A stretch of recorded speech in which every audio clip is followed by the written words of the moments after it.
Bincang Bersama. Halo Smarters, Bincang Bersama kembali hadir bersama saya Daryl Adam. Dan kali ini kita akan ajak Anda untuk bisa mengenali tentang pencapaian ya.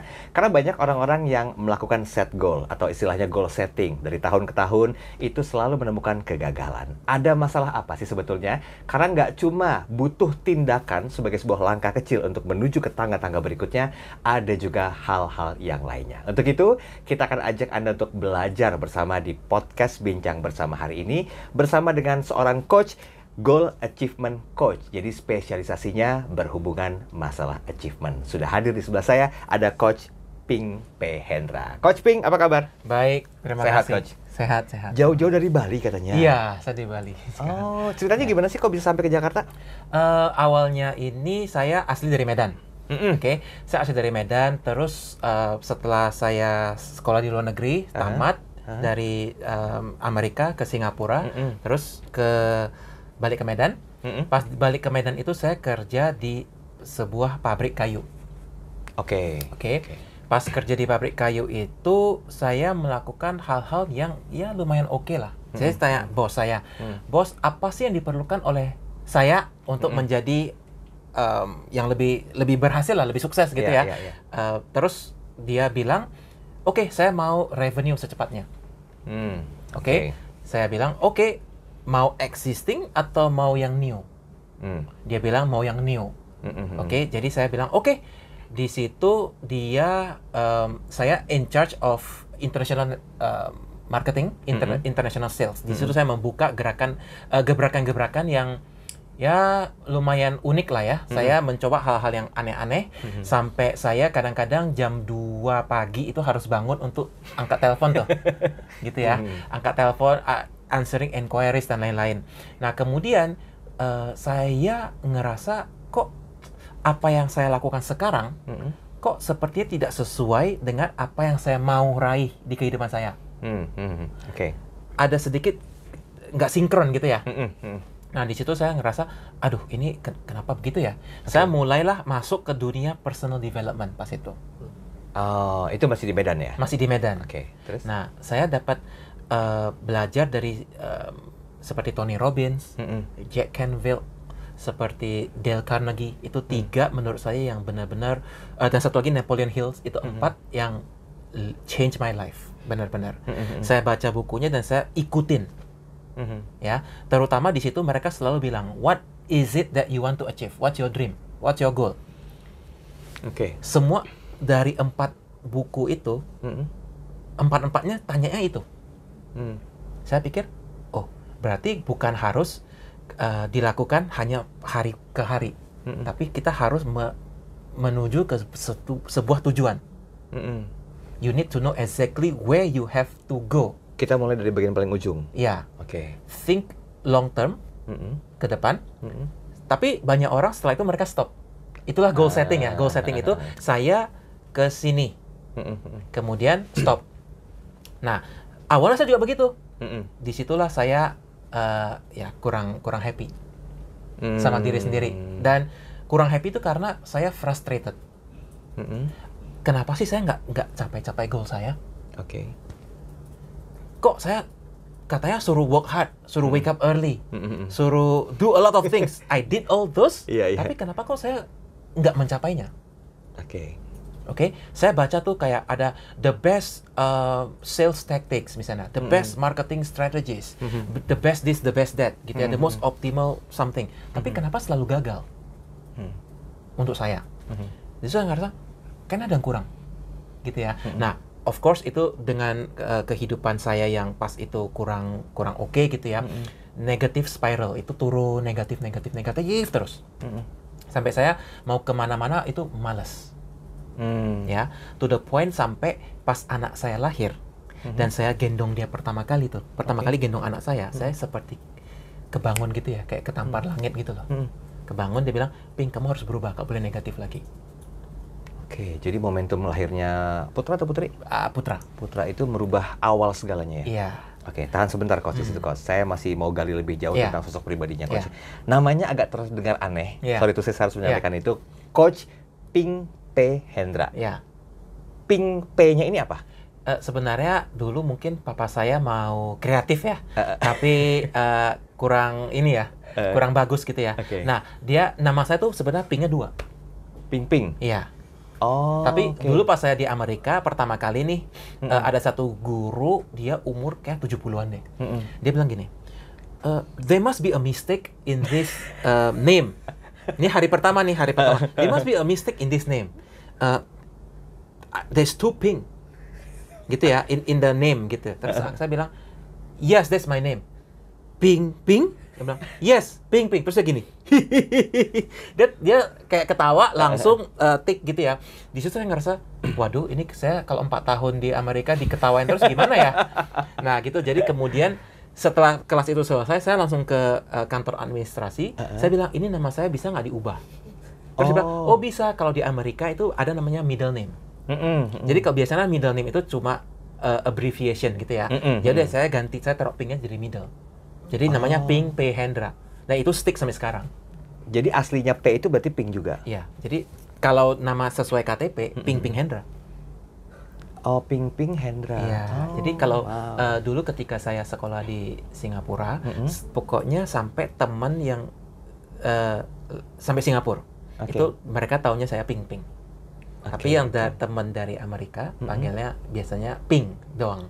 Sampai sekarang. Sampai sekarang dipanggil Coach Ping ya. Iya, Coach Ping itu setelah karirnya jadi coach gitu. Oke. Nanti kita ke karir ya. Coach begini Coach, orang tua apakah mungkin juga punya satu harapan dengan nama Ping Hendra ini? Karena banyak orang yang kesuksesannya walaupun jalannya itu pelan-pelan, tapi kalau dirunut secara silsilahnya, oh iya relate dengan namanya. Nah, ada nggak sempat dibahas tentang hal itu sama keluarga? Mungkin juga ya.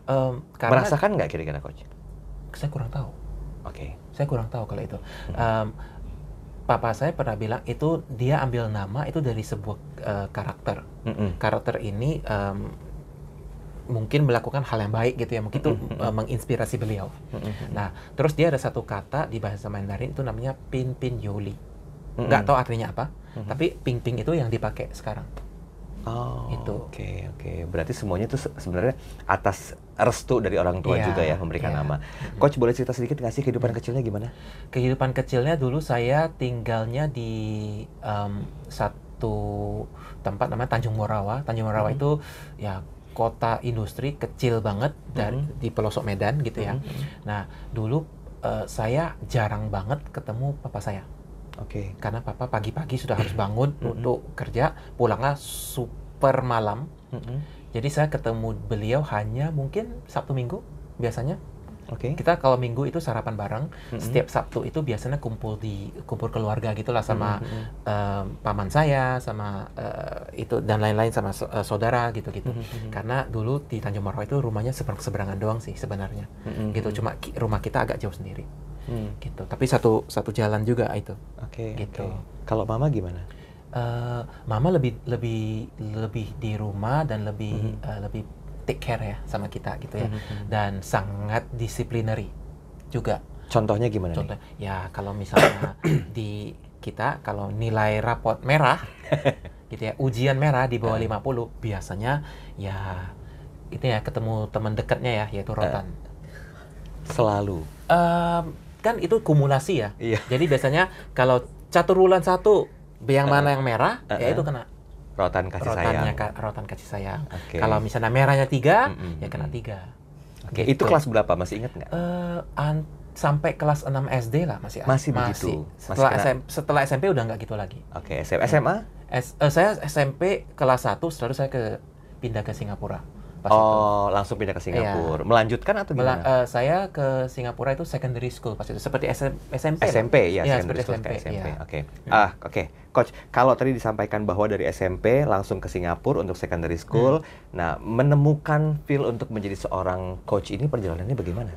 Saya sebenarnya menjadi seorang coach itu ketika anak lahir itu. Jadi pas kecil itu sebenarnya nggak pernah kepikiran mau jadi. Dulu mana ada sih coach itu ya? Betul. Kayak nggak ada yang begituan gitu. Jadi kita nggak tahu. Ditanyain dulu ya, karirnya kamu mau jadi apa? Nggak tahu. Nanti baru lihat. Selalu kayak gitu.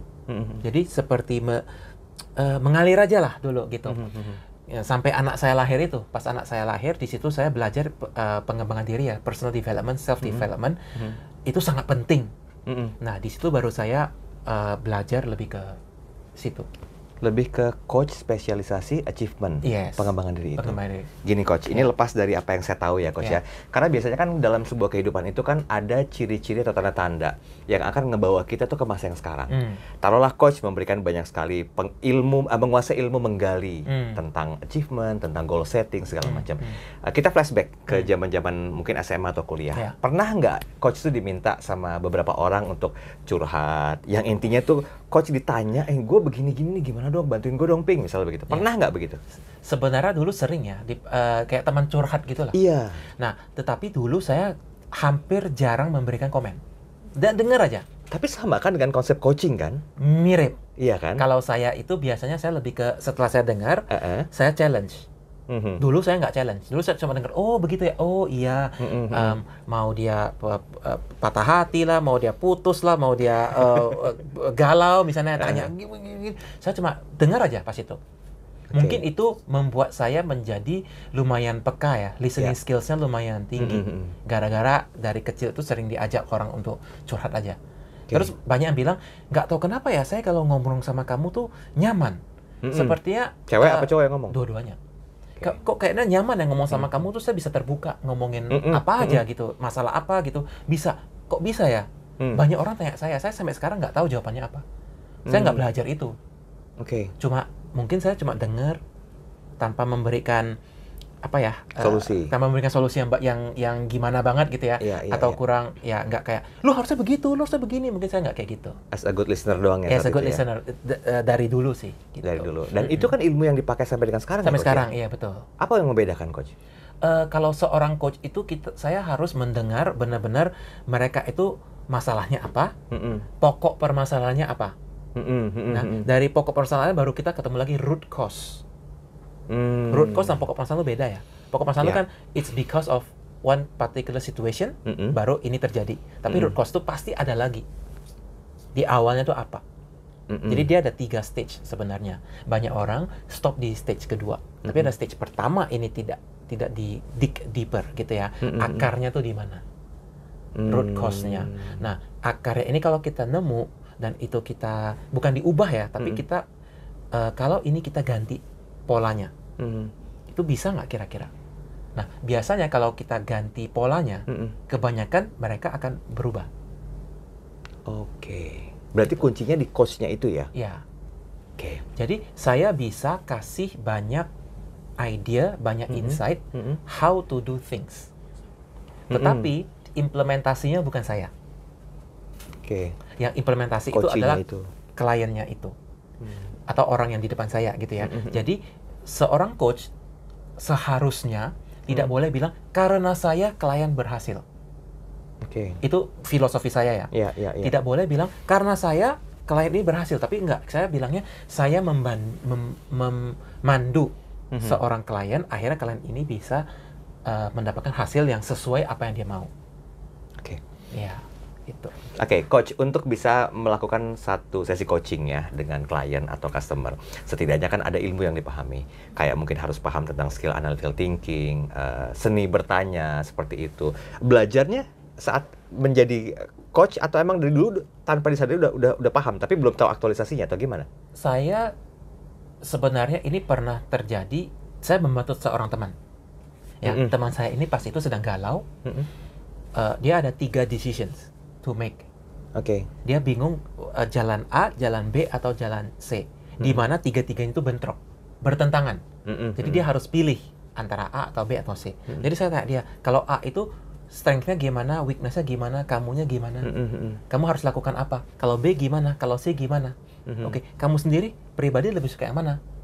Dia bilang, saya sukanya A, tapi istri sukanya B.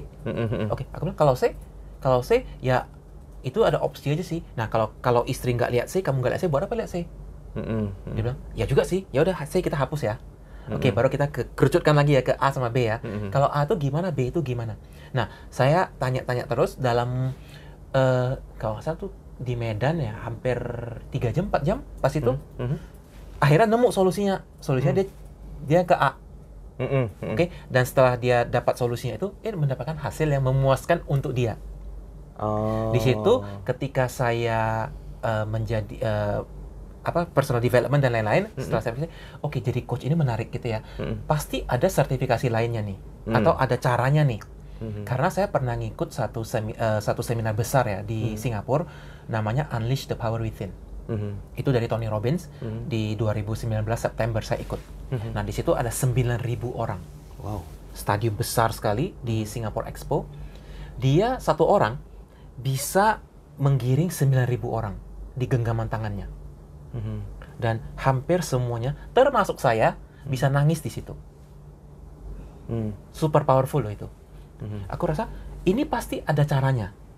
Gitu ya. Caranya ini apa gitu. Nah, kemudian saya belajar tuh si seorang Tony Robbins itu sebenarnya apa sih? Siapa sih? Kenapa dia bisa begitu? Baru saya nemu ada satu namanya Neuro Linguistic Programming, NLP. Saya lihat, ini menarik. Kemudian saya lihat, ada NLP certification ternyata begini begitu. Saya belajarlah NLP. Nah, setelah saya belajar NLP certification itu, saya baru benar-benar ngerti, human behavior tuh dari asal mulanya dari mana. Untuk orang berubah menjadi orang yang lebih excellent, itu apa sih yang harus dilakukan atau apa sih yang harus disingkirkan atau dibuang. Disitulah saya belajar, I go deep into NLP, tapi di NLP itu banyak sekali tools. Banyak sekali tools. Saya hanya ambil maksimum 4. 3 atau 4, yang lain saya buang. Buang bukan berarti saya nggak tahu gitu ya. Saya tahu, cuma kalau saya mau melakukan, mempraktek, saya perlu script.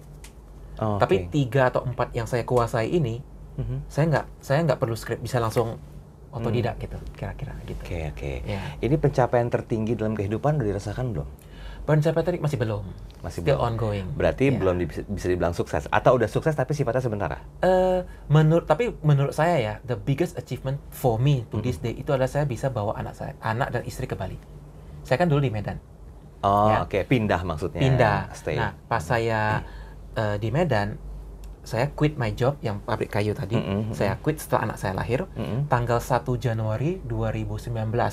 Saya tulis goal. Nah, jadi goal yang saya tulis itu adalah, karena setelah baca buku, semuanya bilang, you have to have a goal. Gitu ya. Saya tulis goalnya tuh. Banyak tahu ya, New Year's Resolution. Nah, saya tulis tuh New Year's Resolution saya. Saya tulisnya, move to Bali with my family by December 2019. Saya tulis itu aja.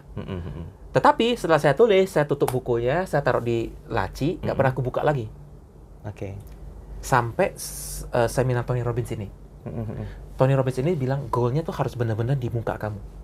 Kamu harus bisa memvisualisasi goal kamu sejelas mungkin. Saya setelah selesai dari Tony Robbins itu, saya pulang ke Medan, saya cari lagi bukunya, saya sobek kertasnya, saya frame. Sampai sekarang frame-nya masih ada di Bali. Nah, saya frame, saya lihat itu tiap hari. Saya bilang ke istri, ini ya goal saya ya. Pas itu, istri saya kata-kata, amin, kalau bisa syukur, amin. Gitu. Nah, 23 November, saya book one way ticket ke Bali. Anak dan istri join saya di Desember 9. Dan kita di Bali sekarang. Wow, keren. Itu achievement terhebat dan terbesar. Itu menurut saya, itu the biggest achievement untuk bisa bawa keluarga saya dari Medan ke Bali, menurut saya. Iya. Kalau orang tua bagaimana? Merasa bangga nggak dengan sosok seorang Pink yang sekarang ini? Yes and challenge juga. Ini menarik. Ya. Yes, itu udah pasti positif ya. Challenge-nya itu dalam hal apa? Challenge-nya itu pasti dia mau kita jauh lebih baik dong. Jauh lebih baik. Misalnya the way dia challenge-nya adalah, masa begini saja, begitu juga dong, gitu ya. Dan kadang ketika banyak ya teman-teman yang dapat challenge begini, masa begitu ya sih? Di situ dia merasa down. Betul. Ya. Nah, bagaimana caranya supaya kita harus ubah mindset-nya? Itu hanyalah sebuah challenge. Not a doubt. Doubt itu kan, kamu cuma begitu. Jangan beda, pikir kayak gitu. Mikirnya itu, dia lagi challenge saya nih. Kapasitas saya sudah segini. Mau dong dibesarkan kapasitasnya. Gitu. Baik, Coach. Sorry itu saya harus menanyakan ini, Coach ya. Kalau biasanya secara profesional seorang coach itu dibayar mahal untuk memberikan sebuah solusi atau menemukan solusi dari yang klien harapkan. Coach pernah nggak mengaplikasikan ilmu yang Coach pahami ini ke keluarga? Misalnya keluarga lagi ada masalah, baik keluarga Coach pribadi, keluarga orang tua, atau keluarga istri. Keluarga istri pernah. Keluarga istri pernah. Keluarga istri pernah. Apa yang menjadi concern saat itu, Coach? Pada saat itu concernnya adalah saya nggak sebut nama, tapi saya sebut kejadiannya aja. Oke. Beliau barusan putus. Namanya siapa? Nggak boleh tahu. Nggak boleh tahu. Beliau putus, tapi putusnya itu lumayan intens. Oh, sering. Putus dengan pacarnya, tapi pas itu putusnya tuh lumayan intens, so artinya situasinya besar sekali. Oh, oke. Very big case gitu ya. Nah, di situ beliau kurang bahagia dan jadi ngerasa sering terpikir lah, mengingat kembali ex-nya gimana. Susah move on lah ya. Susah banget move on. Nah, tetapi susah move on-nya juga karena mungkin relationship udah lama. Sedangkan orang tuanya si saudara saya ini bilang bahwasannya si pacarnya ex-nya ini kurang oke. Jadi sebenarnya ketika putus itu keluarganya lumayan akhirnya putus. Kira-kira kayak gitu ya. Tapi si ini kurang gak bisa move on. Nah, kita ketemu ngobrol, pas itu Imlek tuh. Pas Imlek kita ketemu ngobrol, saya tanya dia, kamu sama dia tuh kayak gimana? Oke, kamu sama dia bagusnya tuh apa? Kamu sama dia nggak bagusnya tuh apa? Oke, kamu setelah kamu lihat bagusnya dan kamu lihat nggak bagusnya, mana lebih banyak? Dia bilang lebih banyak nggak bagusnya. Oke. Terus saya tanya dia satu pertanyaan ini. Do you see a future with her? Dia bilang dulu sempat kepikir, tapi sekarang not anymore. Saya bilang, oke, kalau sudah not anymore, terus kenapa kamu susah move on? Di situ kebangun. Lagi-lagi yang menemukan solusi sih dia sendiri. Kliennya. Saya hanya men-challenge point of view, cara dia melihat, cara dia berpikir. Saya tidak memberikan, saya nggak bilang gini, kamu harusnya begitu loh. Tapi kan kamu lihat mama kamu atau papa kamu bilang begini. Adik kamu atau abang kamu bilang begini. Kalau kita memaksa orang untuk berubah, orang pasti akan menolak. Defense. Emang kamu siapa? Betul. Kamu belum pernah situasi saya gitu loh. Nah, tetapi kalau kita bilang, bagaimana kalau ini? Bagaimana kalau itu? Saya hanya memberikan dia, kamu sudah lihat ini belum? Kamu sudah lihat itu belum? Kalau misalnya ini kamu lakukan, apa yang terjadi? Kalau misalnya ini tidak kamu lakukan, apa yang terjadi? Dia lihat tuh, oh, saya harusnya melakukan ini ya. Dia yang tahu sendiri dong. Saya bilang, ini, coba ini kamu lakukan dulu. Pas dia lakukan, setelah seminggu, gimana? Dia bilang, oh iya loh, saya udah nggak gitu galau-galau lagi. Dia bilang kayak gitu ya. Oke, lanjut. Tapi sebenarnya kuncinya simple sih, Coach ya. Nemuin baru yang lebih seger tuh lebih gampang melupakan kayaknya, Coach ya. Sebenarnya kunci utamanya itu adalah kita sendiri aware. Awareness datang dari diri sendiri. Nah, paling susah itu adalah membuat awareness ini jelas di kita. Karena kita kan banyak kehidupan, do a lot of things ya. Jadi input dari sini. Jadi kita tuh kayak kabut semua nih. Setelah sesuatu hal ini jelas di depan mata, kita tahu apa yang harus kita lakukan untuk ke situ. Gitu. Baik. Coach, secara umum, apa yang perlu dihindari dari seorang coach? Semua coach nih ya, yang mungkin Coach Ping juga tahu. Kan pertanyaan-pertanyaan yang sifatnya lebih menggali itu kan ada do and don'ts-nya. Batasannya apa, Coach? Kalau saya itu tergantung bagaimana dia answer. Kalau dia pertanyaannya mulai defensif, saya akan tanya, aku jawabnya kayak gini, aku tanya gini, if you are vulnerable with me, you will benefit, you will get result.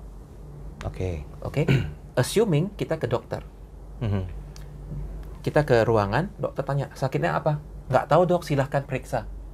Dokter juga bingung ya, ini kamu mulai dari mana ya? Kepala kah, badan kah gitu ya? Bingung ya. Tapi kalau misalnya kita bilang, nggak tahu dok, kayak leher saya kurang oke nih, akhir-akhir ini gitu ya. Dokter baru bisa periksa ke sana.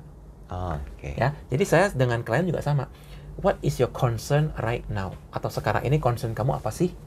Ya, misalnya bilang, iya saya sekarang misalnya ya, saya sedang galau di pekerjaan misalnya.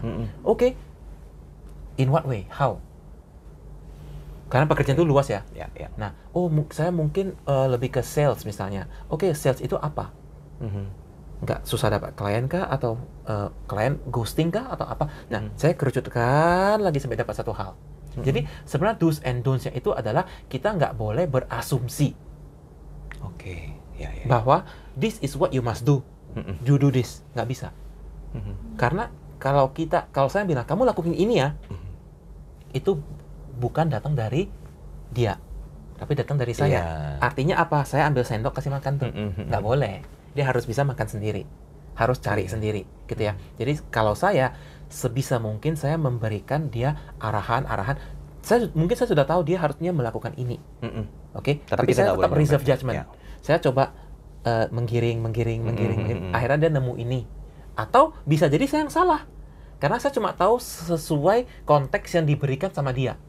Dia kasih tahu saya input-inputnya, saya hanya tahu segini doang. Mungkin segini. Sedangkan yang dia alami itu sebesar ini. Saya nggak tahu dong. Saya hanya tahu sekecil ini yang dia cerita ke saya. Jadi saya nggak boleh kasih input dari ini. Gitu. Paham. Ini waktu kita nggak banyak coach, tinggal 3 menit tersisa. Boleh nggak coach, saya minta kesediaan coach di podcast Bincang Bersama kali ini kasih tips untuk smart listeners yang ingin atau belum berhasil menemukan achievement goals-nya. Silakan. Nah, untuk paling penting adalah kita harus tahu the 4 human desire. Ya, manusia ini mempunyai 4 core human desire. 1 adalah health, kesehatan. 2 adalah wealth. Ya. Ketiga adalah relationship. Keempat adalah your own self.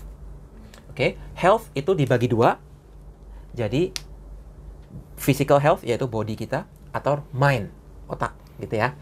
Kalau wealth itu dibagi 2. Satu adalah karirnya kita. Kalau business owners itu bisnisnya. Bawahnya itu adalah money management.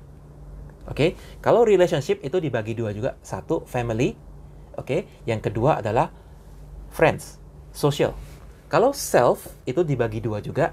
1 itu adalah play. Play itu kegiatan yang kita lakukan di luar kerjaan. Kedua adalah self, growth and development. Kita setiap hari harus menjadi jauh lebih baik. Nah itu 4 jadi 8 ya. 8 itu kita harus koreksi diri sendiri dulu. Untuk kita mengetahui goal kita atau kemana, kita harus cek diri kita sendiri dulu. Banyak orang melakukan goal setting, itu mereka set for the future. Seperti saya dulu. Saya set goal-nya adalah move to Bali with my family. But I did not look at where I am now. Saya hanya lihat future, ke Bali. Makanya mencari kegiatan yang bisa membawa saya ke Bali, saya frustasi. Sampai saya look at myself, saya harus berubah ini. Health saya not good. Saya harus fokus on make me lebih kurusan lah. Dan lebih bugar, lebih segar. Otak juga harus lebih gitu ya. Nah, terus karir dulu itu masih raba-raba. Money management not so good. Saya harus melihat, saya harus bagaimana manage keuangan supaya saya bisa bayar uang sewa ke Bali. Ya, terus relationship juga, saya dengan keluarga pas itu oke aja, bisa di improve. So my friends circle pas di Medan not good. Gimana caranya supaya saya manage itu dengan sebagus-bagusnya. Kemudian karir saya dulu saya suka main basket ya. Itu karir itu saya harus melakukan itu terus-terusan supaya ketika di luar pekerjaan saya gitu ya. Dan of course learning, setiap hari saya harus belajar. Nah, setelah saya fokus apa yang saya ada sekarang dan saya lihat saya harus menjadi orang yang bagaimana untuk bisa pindah ke Bali. Ya, bahasa Inggrisnya adalah who must I become to be someone worthy of living in Bali. Bisa bawa keluarga ke Bali. Setelah saya lihat, saya butuhnya ini, saya butuhnya. There are 4 things that I need to do. Tiap hari jalan pagi, tiap hari dengerin podcast atau tiap hari baca buku, tiap hari ketemu orang untuk ngobrol. Dan terakhir adalah spend more time with the family. 4 itu saya lakukan di luar pekerjaan yang harus saya fokuskan itu. Fokus di karir, maksa karir gitu ya. Saya nggak lakukan itu, saya hanya fokus 4 hal ini. Dan 4 hal inilah yang membuat saya berhasil ke Bali. Ya, mungkin buat teman-teman di sini bisa di-assess dulu diri sendiri. Bagusnya apa, strength-nya apa, weakness-nya apa. Baru kemudian ketika kita menuju goal yang kita mau, apa sih yang harus kita lakukan? Jembatannya. Ya, jadi jembatannya itu nggak di how, tapi di who you must become. Gitu. Oke. Ya. Thank you Coach. Thank you, Bang. Sukses ya. Terima kasih. Spiritus, itulah bincang bersama kali ini, dan di menit terakhir tadi saya sempat menanyakan tentang how to-nya bagi Anda yang masih bingung untuk setting achievement goal Anda. Semoga bermanfaat. Saya Daryl Adam. Sampai jumpa. Bincang bersama